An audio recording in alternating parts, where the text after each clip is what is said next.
Jeremy Sockman here with a deep dive back into those black and white years when horror and George VI were king. This time I'm checking out The Corpse Vanishes starring old Grey Eyes himself, Bela Lugosi. This one's got something to say and only an hour to say it, so let's take a look. There's a doings afoot when a bunch of blushing brides start to go bye-bye at the altar. Then their bodies are snatched away by Dr. Lorenz in his sleek 1941 hearse. Seems he's been sending them a rare orchid that puts them into a state of suspended animation so that he can suck out some of their life juice and inject it into his woman to keep her from needing any costly Botox treatments.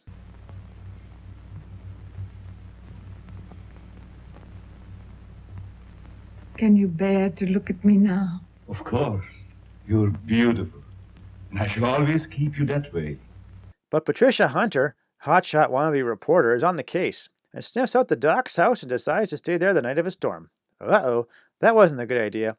She meets a real cast of oddballs, including the handsome Dr. Foster, a batty old lady and her two sons, one big and one small, and the not quite all dead missing girls. This gives her an idea to stage a fake wedding to trap Dr. Lorenz, and the stage is set for a matrimonial showdown.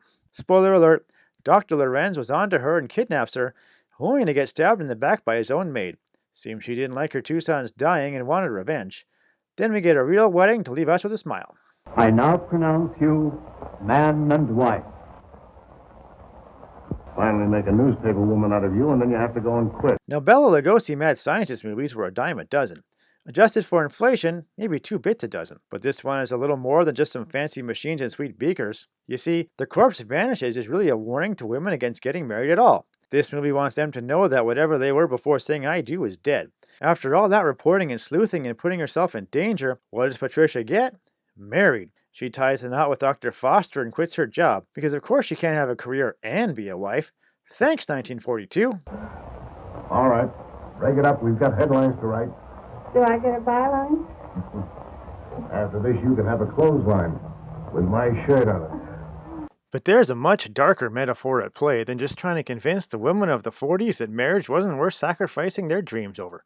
The Corpse Vanishes uses Bela Lugosi draining the vitality out of eager housewives to show you how once married, a man drains the life out of his best gal. Maybe not with a giant needle, but with how much looking after he needs. What are you talking about? Back in this era, guys were pretty helpless. They couldn't cook or clean. So a wife became a mom even before she started pumping out little people. Countess Lorenz may be called Bela Lugosi's wife, but she looks a heck of a lot older than he does. Why? From looking after that shiftless goof, of course. I heard enough. But he's so immature that he can't handle his better half looking like his hot aunt. So he does whatever he can to keep her looking fine. Does prematurely aging, living with some kooky relatives, and driving your oddball husband to murder sound like a good deal for a bit of bling on your finger, ladies? Yes, I do. What do I do now? Just march down the aisle and don't forget to faint at the altar. So in the end, The Corpse Vanishes might be about Bela Lugosi going off the deep end, but it's also a movie that hates the entire custom of marriage. The director, Wallace Fox, must have been pretty progressive for his era to be so cynical about women putting a ring on it. And who knows, maybe he's right. When a promising reporter decides to walk away from her career just to play house, maybe we all lose. I'm Jeremy Sockman, and I'm taking this talk to heart. So I'm giving the anti-marriage screed The Corpse Vanishes my seal of approval. Last night I had the most horrible experience of my life. Yeah, you're suffering the same way I am. I see brides everywhere, hear wedding bells ringing in my ears. Do what I say and don't come up here again.